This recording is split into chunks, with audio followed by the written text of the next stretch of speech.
Sempiternel, le flux de l'origine. Bon Daniel, je suis toujours ravi de te rencontrer. C'est toujours de bons moments de te voir et d'échanger avec toi.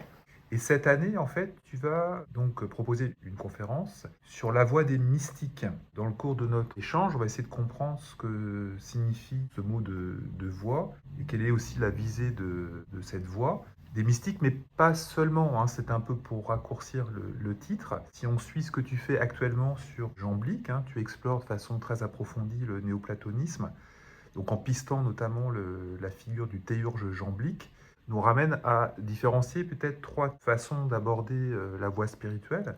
Celle des mystiques, donc, mais celle aussi des théurges, et qu'il faut différencier également de la façon d'aborder les choses des philosophes. Donc est-ce que tu peux nous expliquer, pour commencer, la différence qu'il y a entre mystique, théurge et philosophe? La première a commencé avec la philosophie. Le terme philosophie vient de Pythagore, c'est lui qui l'a institué, en sachant que philosophia, c'est celui qui aime la sagesse, amoureux de la sagesse, et on s'éloigne dans ce sens de l'approche purement intellectuelle, comme aujourd'hui, où une personne est derrière son bureau et rédige des textes philosophiques, parce que c'est plus un art de vivre, c'est plus une manière de vivre, à la manière de Pierre Hadot, comme il l'a décrit.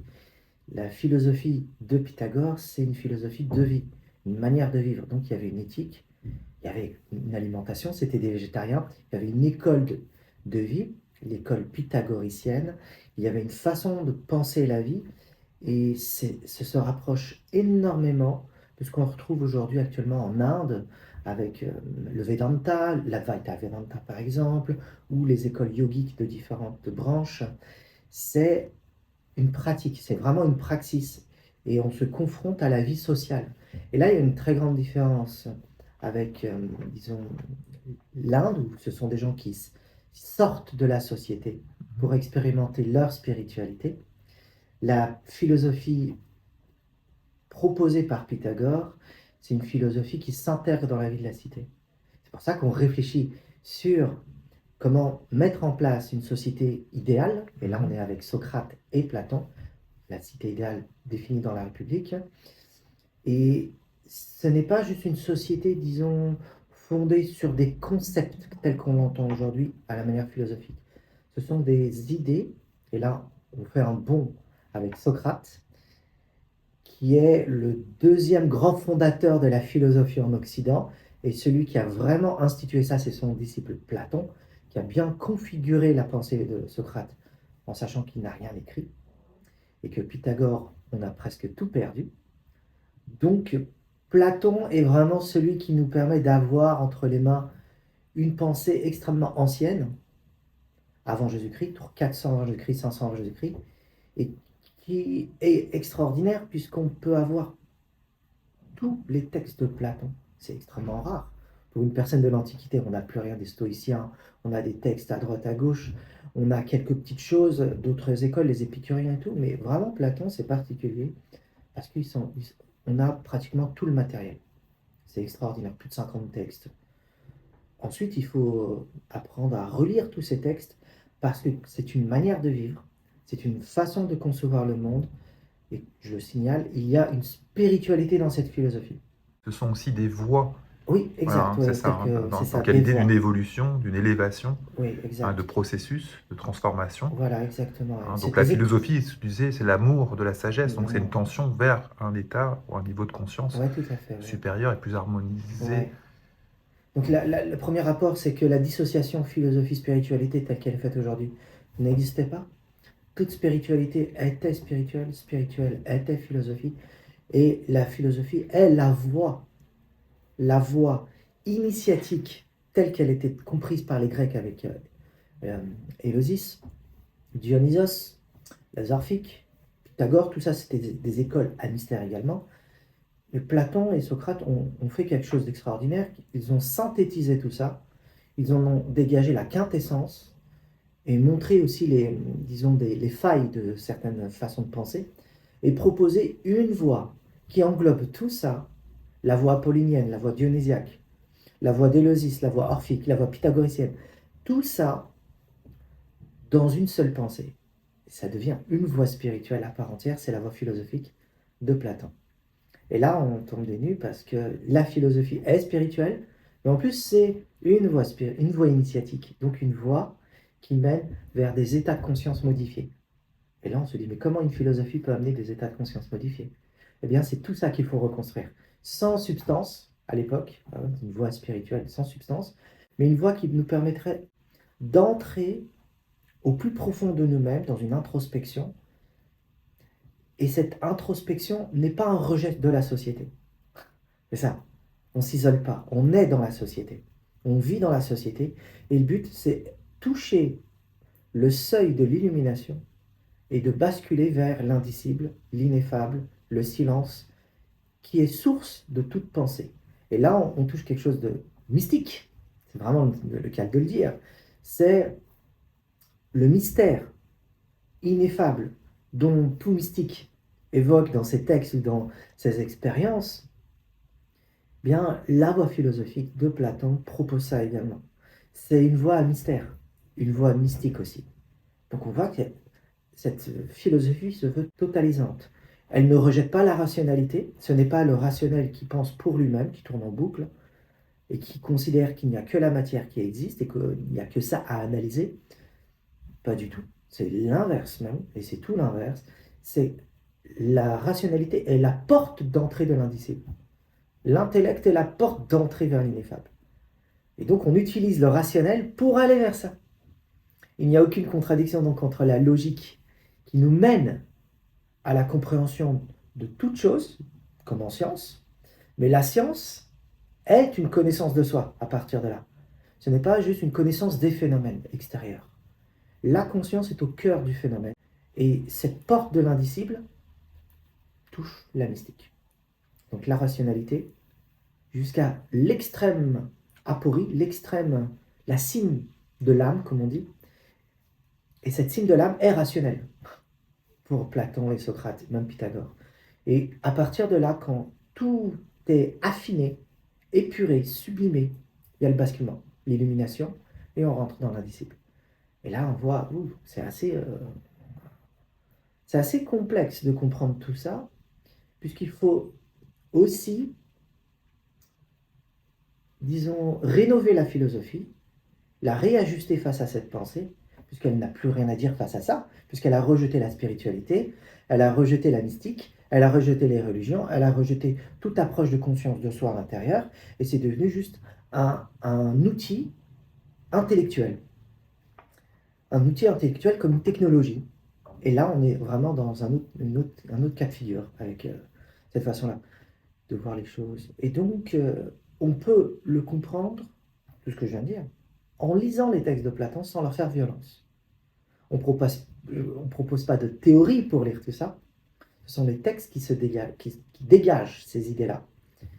Et donc, c'est pour ça que je parle de rénovation ou renouvellement de la pensée. Et puis ta lecture elle est globale, alors qu'en fait, on a eu tendance à extraire les éléments dans Platon qui pouvaient valider en fait la philosophie moderne, qui est une philosophie à système. Bon, donc là, tu nous as bien parlé des philosophes et en fait, et tu les as mis en relation avec la mystique. Les théurges, alors. Théurges, ouais. Voilà. Parce que Jamblique arrive un peu tardivement, Oui. il est à l'époque de Plotin. Oui, c'est ça, exact. Ouais. Parce que Plotin, on dit que c'est la gloire des philosophes grecs, donc il clôt en quelque sorte, de manière magnifique et aussi complète, toute la vision, en fait, on pourrait dire platonicienne, et tout en lui donnant un aspect particulier.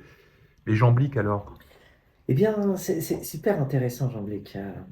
Bon, j'ai étudié aussi Plotin, j'en ai fait une vidéo. Jamblique, je commence vraiment à explorer toute cette aventure, toujours avec une vision synthétique, porter le maximum de détails tout en étant précis dans les choses. Ce qu'il y a d'intéressant, c'est que lorsqu'on lit Plotin, avec Porphyre, son disciple, et Jamblique aussi, parce qu'ils arrivent dans le même courant, ce sont des disciples de Plotin, l'approche plotinienne est très ascétique. Elle est retrait intérieur et rejet de tout ce qu'il y a à l'extérieur. Les émotions sont un problème, les désirs sont un problème, la fluctuation du monde est un problème, donc il y a une forme de retrait de tout ça pour qu'il y ait épuration de l'âme. Et cette épuration est une voie de l'ascèse, telle que les moines chrétiens l'ont vécu plus tard avec leur monastère, avec le corps est un problème, le rejet du corps. Plotin, c'est ça. C'est une voie de l'ascétisme. Ce n'est pas un problème en vérité, c'est une façon de concevoir le monde, une façon de vivre le monde. Quand arrive Jean Blic, il regarde ça, il entend ça avec son professeur Porphyre, disciple lui-même de Plotin, et il dit non. Et il dit non, non, le monde ne doit pas être dans le retrait. Et l'âme n'est pas un problème avec toutes ses émotions, ses désirs. Au contraire, il faut l'embrasser. Et là, on tombe des nues parce qu'on prend la voie opposée. C'est l'envers même du décor. Et la théurgie commence à apparaître avec Jean Blic, qui signifie l'action de Dieu, l'action de la divinité ou du démiurge. Théurgos, théurge, c'est théos, voilà le Dieu. Et urge, c'est le terme théurge qui signifie action, mettre en mouvement. C'est l'intellect en acte, si on pouvait dire ça de cette manière-là. C'est l'intelligence cosmique dont nous sommes entièrement reliés et nous faisons partie de ça, mais qui n'est pas dans le retrait du monde, au point où on se retire du monde d'une voie ascétique, parce que tout ceci sont des voiles d'illusion façon maya, comme l'Inde. Donc il faut s'en extraire, une voie de retrait. Ben là, on est dans l'inverse. Il faut embrasser, il faut agir dans ce monde, et cette action dans ce monde embrasse tout ce qu'il y a. Et là, on est dans une vision théophanique du monde. C'est complètement l'inverse. Le monde est la révélation divine. Le monde est la manifestation divine. Le monde présente, on dit des signes, des symboles. Et c'est là où le terme théurgie prend sens. Des signes, des symboles divins. Donc tout est divin. C'est la matière première aussi. Oui, c'est ça. Ils vont l'appeler Hécate d'ailleurs, la matière première. Hécate, Après, c'est vrai avec, que Plotin, il ne porte pas un regard non plus négatif sur la matière, hein. Il dit simplement que c'est pas la forme la mieux informée, oui, oui. voilà, par le principe. C'est l'épuisement, c'est parce que Oui. c'est la dernière phase dans sa philosophie, c'est la dernière phase d'épuisement de l'expansion divine, l'émanation de Plotin, la dernière phase d'épuisement. Et dans cet épuisement, il n'y a plus rien à faire, il faut retourner le regard vers soi. Ouais. Parce que ce qui est important, c'est le regard que pose Plotin sur la matière, qui n'est pas négatif, et c'est ça qui explique qu'il se positionne de façon un peu défiante vis-à-vis du christianisme Oui. qui arrive à l'époque et qui lui pense que la matière est mauvaise. Ouais, on a avec les gnostiques, là, les gnostiques chrétiens qui pensaient beaucoup ça. Il avait des élèves, il a écrit des textes contre les gnostiques. Mais c'est pas contre les gnostiques tels qu'on les pense d'une manière acharnée. C'est philosophique. Il avait des élèves gnostiques chrétiens qui venaient étudier chez lui. Et on découvre même des textes de gnostiques aujourd'hui. Vraiment, Nag Hammadi, quand on les a découverts, l'influence néoplatonicienne est patente dans de nombreux textes. Et on voit que les néoplatoniciens étaient les maîtres d'école des chrétiens gnostiques qui venaient étudier chez eux, et Plotin en parle d'ailleurs. Et on sait certains textes dont l'influence est certaine avec Plotin, par exemple. C'est ça qui est intéressant. Donc les sources anciennes disaient ça. Au XXe siècle, on découvre ces textes-là et c'est vérifié. Et là, c'est très intéressant. Et pour revenir à ta matière, oui, donc cet épuisement, c'est comme si on était à la coque, à la surface du monde, et il n'y a plus d'autre choix que de faire le retour. Donc il y a cette émanation, l'épuisement, et avec Plotin, on ne peut plus faire autre chose avec ça. Alors il faut retourner le regard, d'où le retournement du regard vers l'intériorité qui prend tout son sens dans ce regard-là, puisque ce monde est l'épuisement de l'énergie divine. Et là, on est face à un mur. On ne peut plus rien faire avec ça. Et donc l'âme humaine est plus proche du principe que ne l'est la matière qui est au terme de la procession. Voilà, l'intellect, l'âme, et l'âme, comme il l'appelle l'âme du monde, et le monde du corps, qui est l'épuisement de tout ça. Et Jean Blic renverse toutes ces données, et après Proclus, qui est lui-même théurge, qui est un autre disciple tardif de Jamblique, renverse toute la donnée avec ses théurges, et tous les philosophes qui arrivent après Plotin sont des théurges. Majoritairement, ils viennent de l'école d'Athènes et l'école de Syrie, à Apamée, en Syrie, Pergame en Turquie, tout ça.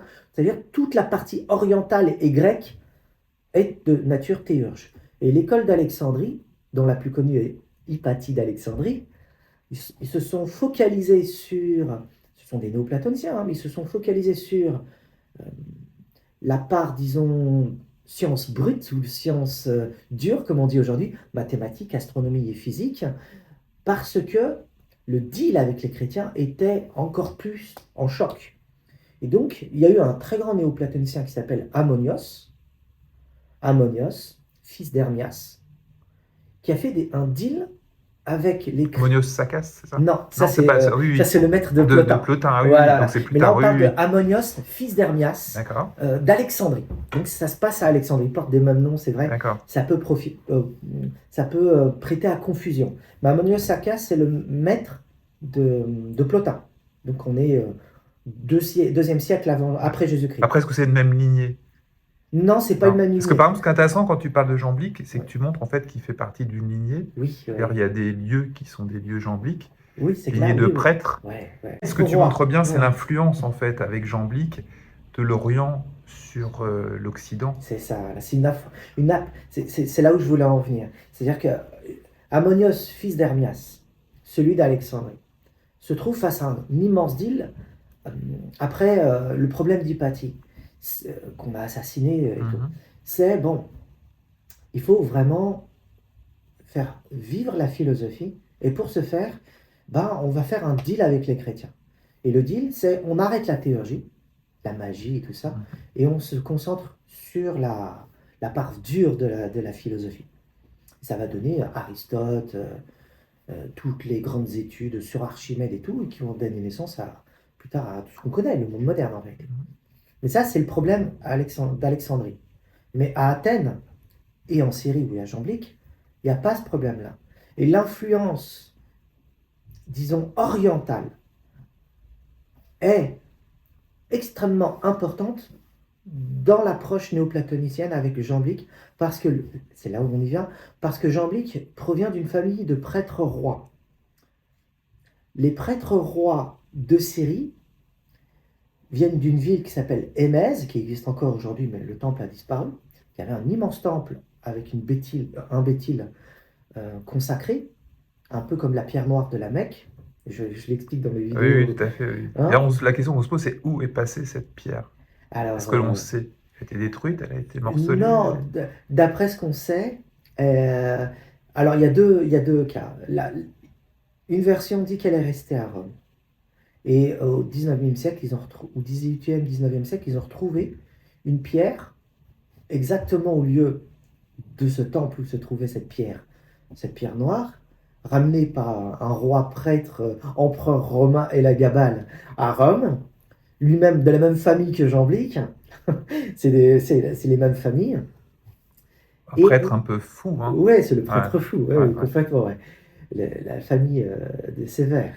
Et on pense que cette découverte a été celle de la pierre, mais ceux qui l'ont découvert ne prêtaient aucune importance à ça. Et on ne sait plus où elle est passée. Ça, c'est ce qu'on retrouve dans des documents.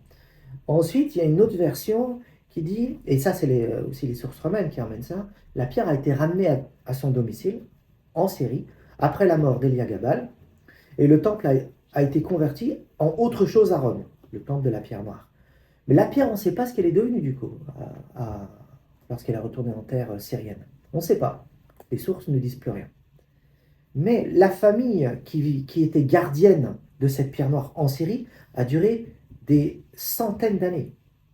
On est à 1er siècle après Jésus-Christ, pour donner une estimation, jusqu'au 6e siècle après Jésus-Christ. Voilà. C'est les derniers des néoplatoniciens. Et le dernier des néoplatoniciens parle de cette famille de prêtres rois dont Jamblique fait partie, et l'adoration de cette pierre noire également. Et ce sont des gardiens d'un culte Sol Invictus, hein, le soleil invaincu. Ouais. et qu'on trouve dans les profondeurs de la nuit de cette pierre. Dans le sens symbolique, c'est extrêmement intéressant comme tu le signales.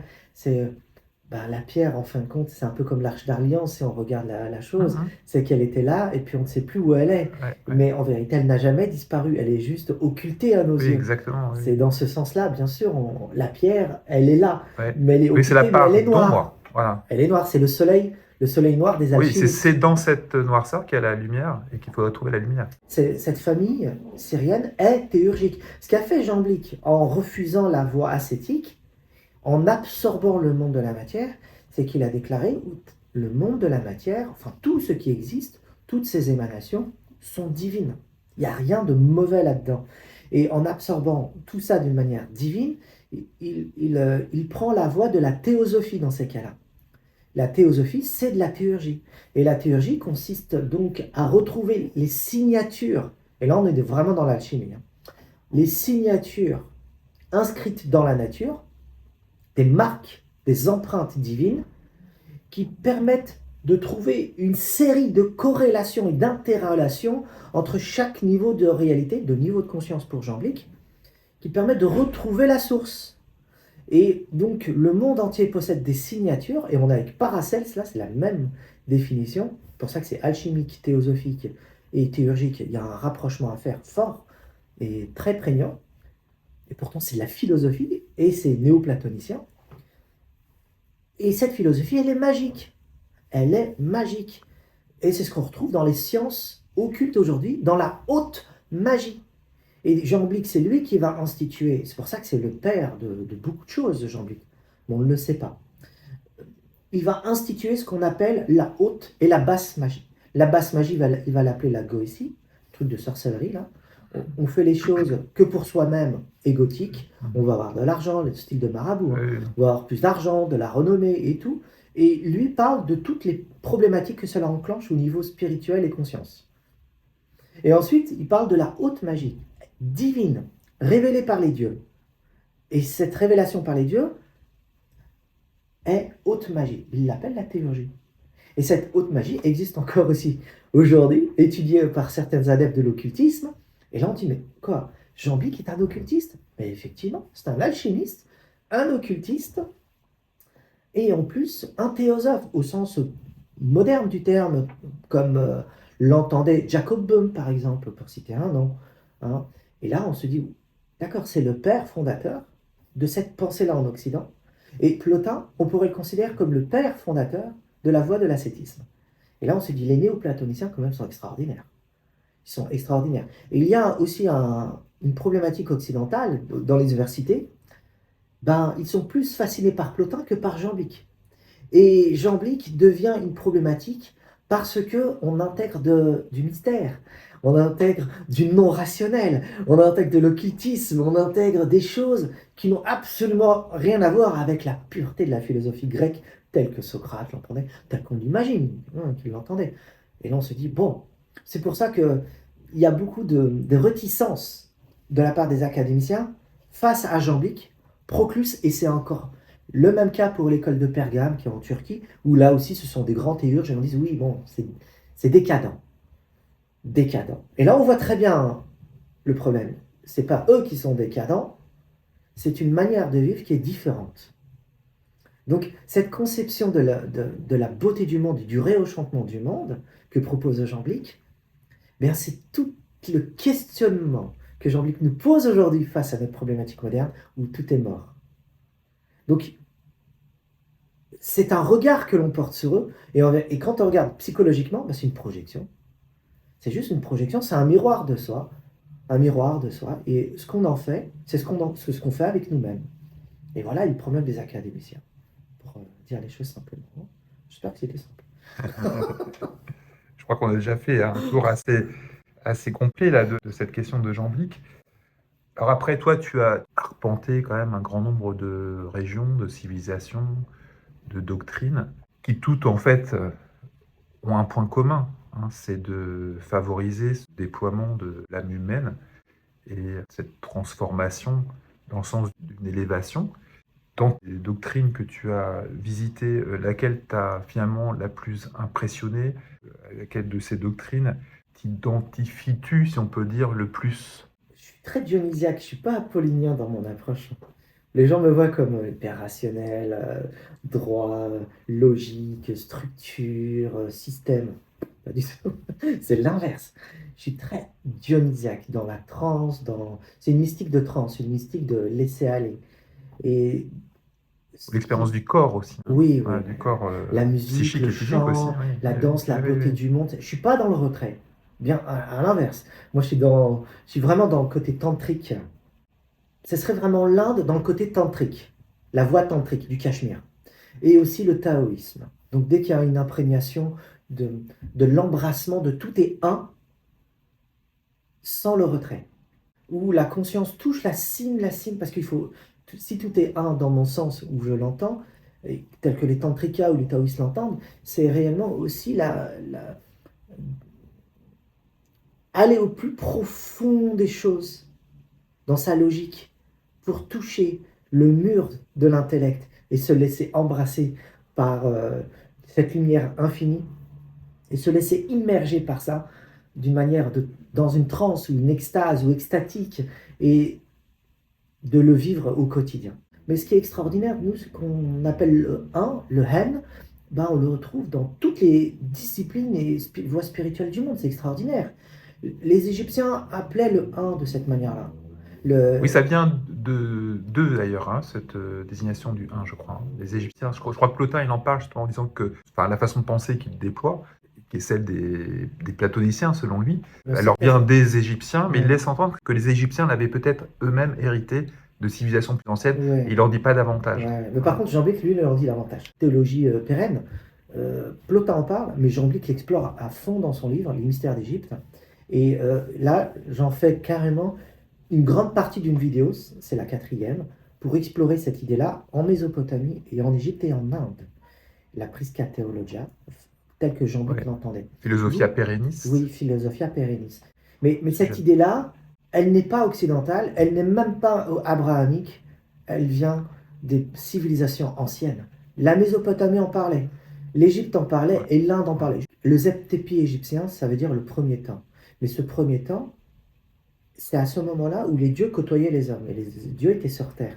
Ils ont donné la connaissance et tout ce qui va avec, la pratique, le moyen de l'enseignement, l'éducation, construire une civilisation, une cité, voilà, c'est mythique, mais dans un langage mythique symbolique. Donc il n'y a pas de contradiction avec une vision linéaire du temps, hein. Circulaire, une vision circulaire. Et aux Zep-Tepi, à l'aube des temps, eh bien, ce sont les dieux qui ont donné aux hommes, enseigné aux hommes comment faire tout. Comment faire tout. La connaissance, pas le savoir uniquement. Les Mésopotamiens disent la même chose sur cette affaire-là.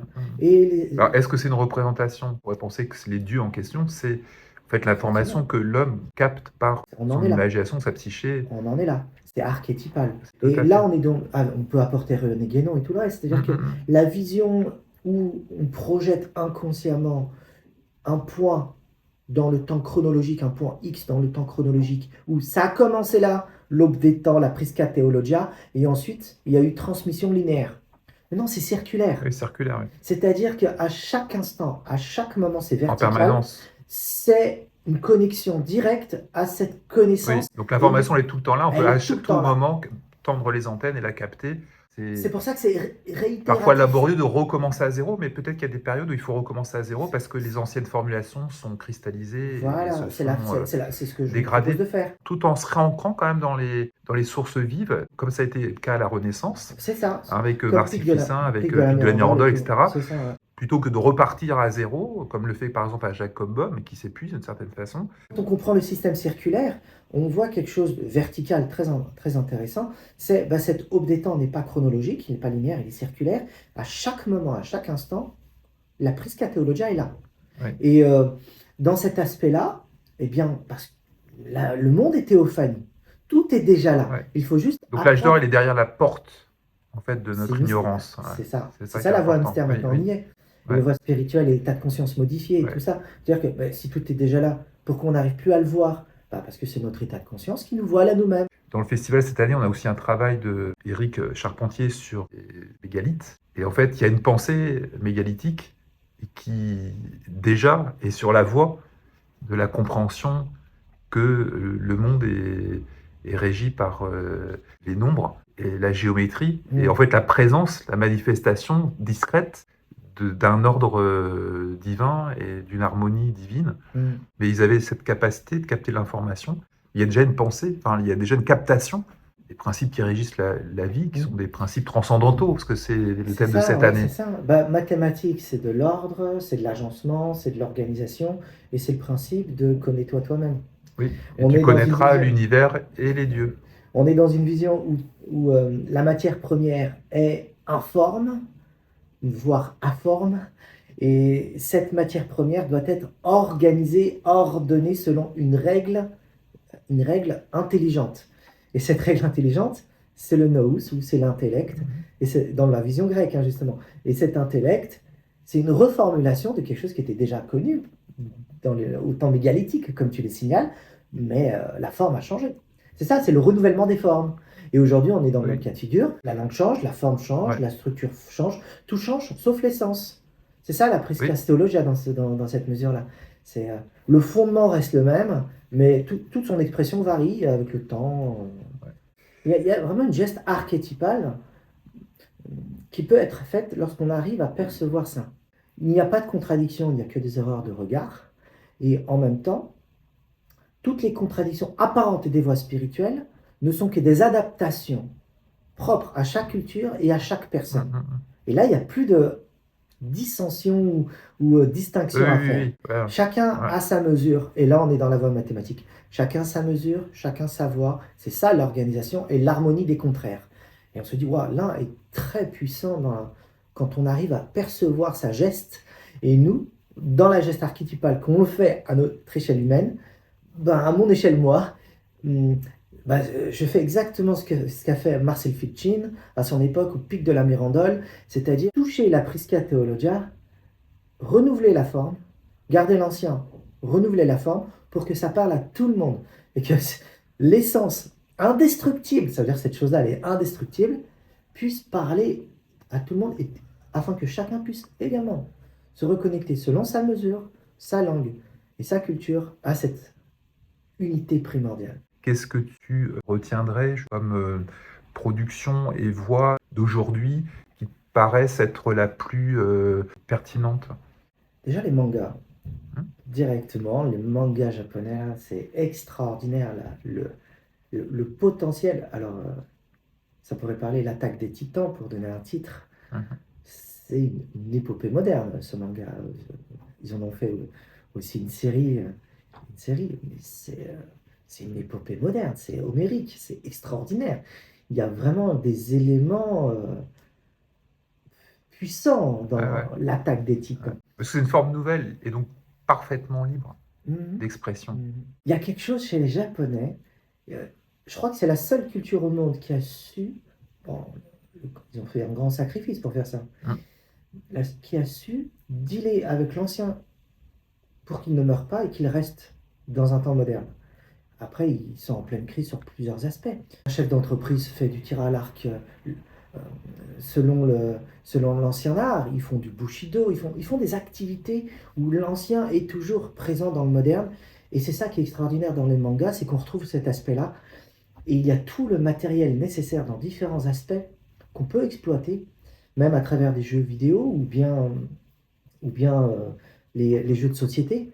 Il y a ce matériel ludique extraordinaire où on peut distiller quelque chose d'impérissable, la philosophie péreniste en question. Bah écoute, merci encore. Merci à toi. Et puis à très bientôt. À bientôt. Salut Daniel.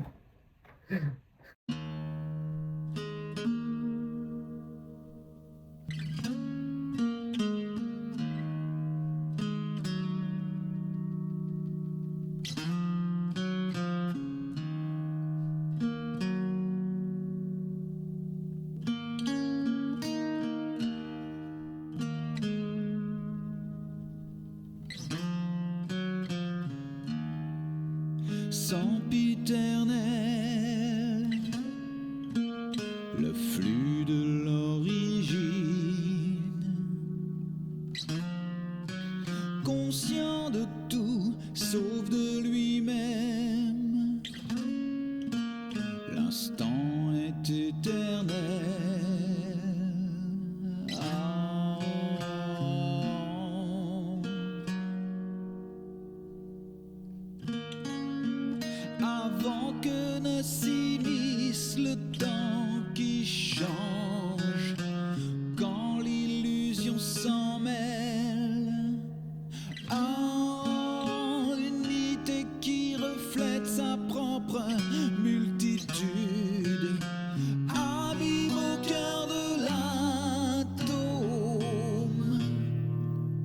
Trauma après les matomes,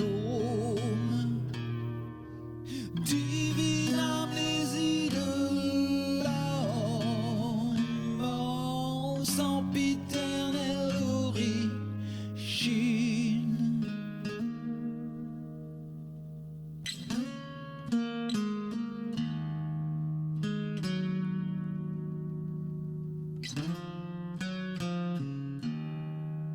Frêle étincelle, un fragment de lumière parmi les mondes,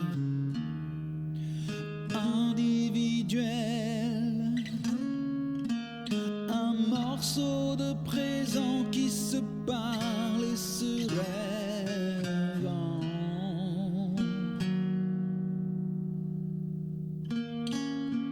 Avant que ne s'invitent les chimères et les anges, réalité personnelle, un de l'ego qui devine sa propre finitude, abîme au cœur de l'atome, trauma après les matomes.